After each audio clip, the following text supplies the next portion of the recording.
right, so time to check out the miter saw. A miter saw looks like this.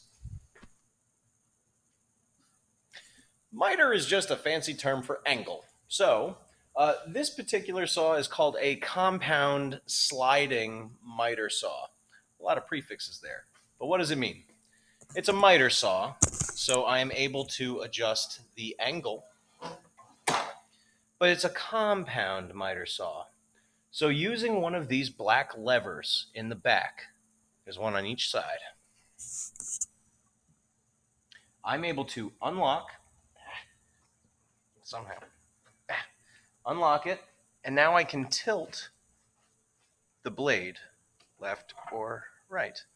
Now, this is very handy when you get to fancy molding or joinery, because then I can do the tilt this direction, and then I can also tilt like this, and you can get some really complex angles with your cuts.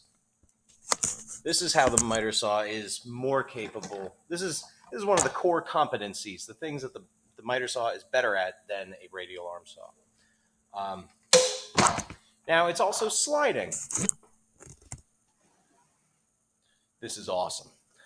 This is such a good feature. I think that if you're going to buy a miter saw, you should get one that can slide. And the reason is, instead of just being able to cut the width of the saw blade, you are able to cut a much longer piece. All right. Now, it can slide, but you don't always need it to slide. So to adjust that, we have very complex technology here. Let's see. There it is. Oh, here we go. So you have this little metal lock, and there's a bolt. You put the metal blocker on the bolt, and now it's blocked. Very simple. I can't pull this out now. All right. So we talked about the compound. Okay. So the miter itself. The miter here has a gauge along the sides, and you can see the angle that you can cut. Now, in the handle, you're going to have two different things that you can do. One is push this button up here to change the miter or angle. It will lock into commonly used angles. For instance, let's see. Oh, right now it's locked into 22 and a half. Right now it's locked into 15, 0 degrees. And you can get 45 degrees. And it's denoted by this red pin right here, this red pointer. If you need an angle like 40 degrees, it doesn't lock. You have to lock it. So I've got it set to 40.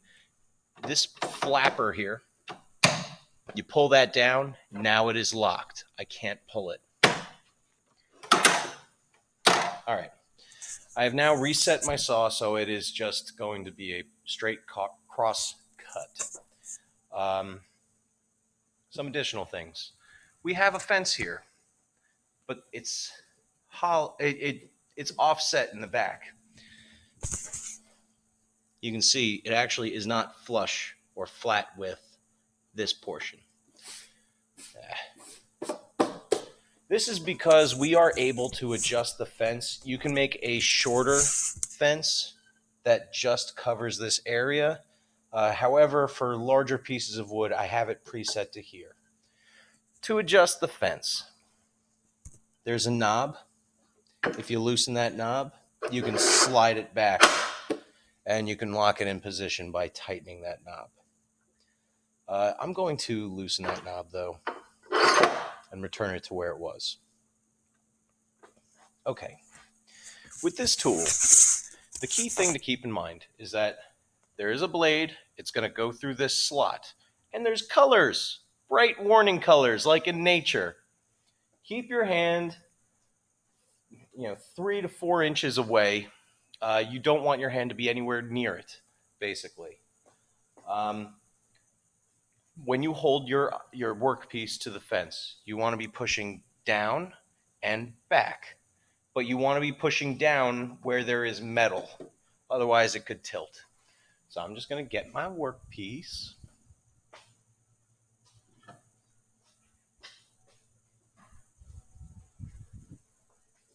Okay. Now, I've got it flat to the fence. I'm pushing down and forward. So, I mean, you could grip it and hold down, but you want to push down and forward. I'm checking it's nice and flush to that fence. One last concept for this saw.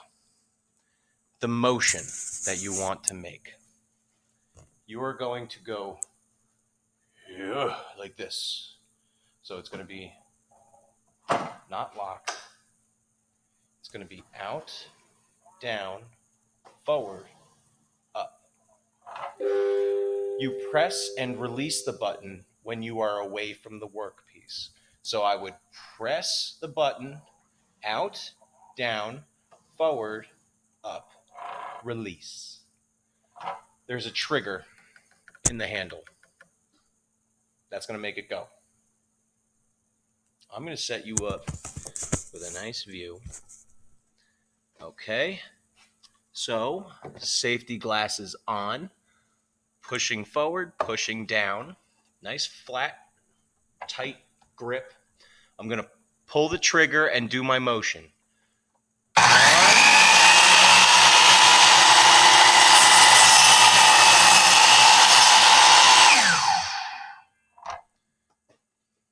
I have now achieved a cross cut with my workpiece. The reason why I keep missing that last little bit. Well, actually, no, I didn't cross cut it. I nearly cross cut it. Pay more attention than I do. I guess I'm a little distracted with this camera. If you mess it up, very simple. While the tool is off, do not even put your hand, do not hold the button. Hand palm, bring it down, and check that it's lined up with where you need to cut. Okay? That's what it is right there. Okay. Teachable moment. This metal guide was pushing, it was getting stuck. That's why I didn't execute a good cut. So now I'm going to just make sure it's in my previous cut. Good. Pick it up. Glasses on.